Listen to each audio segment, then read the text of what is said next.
Azərbaycanda balıq və digər su bioresurslarının ovuna dair kvota bölgüsünün təsdiqlənməsi fonunda bazarlarda balıq qiymətlərində artım müşahidə olunur. Doğru Xəbər Azərbaycan xəbər verir ki, sənaye və əmtəə məqsədli balıq ovu ilə məşğul olmaq istəyən şəxslər artıq müvafiq icazələrin alınması üçün Bakıdakı balıqçılıq və akvakultura mərkəzinə və ya bölgələrdəki asan xidmətə müraciət edə bilərlər. Lakin rəsmi ov mövsümünün tənzimlənməsi prosesi gedərkən satış mərkəzlərində qiymət dinamikası alıcıların əleyhinə dəyişib. Belə ki, hazırda balıq bazarında ən çox tələbat farel və sazan növlərindədir. Satıcıların verdiyi məlumata görə İranda baş verən hadisələrdən sonra xüsusilə farelin qiymətində kəskin artım qeydə alınıb. Belə ki, cəmi bir neçə gün öncə daha münasib olan farel hazırda 16-17 manata təklif edilir.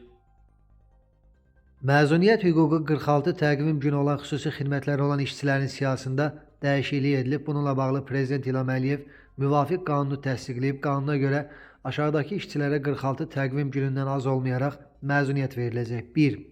Azərbaycan Respublikasının ərazi bütövlüyünün, müstəqilliyinin və konstitusiya quruluşunun müdafiəsi ilə 1990-cı ilin 20 yanvar hadisələri ilə hərbi xidmət vəzifələrini yerinə yetirməklə və ya Çernobıl atom elektrik stansiyalarında hərbi xidmət vəzifələrini yerinə yetirməklə əlaqədar səbəblərdən əlilliyi olan işçilərə.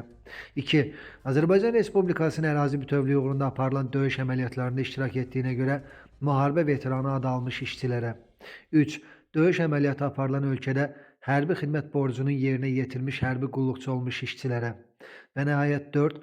Azərbaycan Respublikasının ən yüksək təltifi ilə təltif olunmuş işçilərə.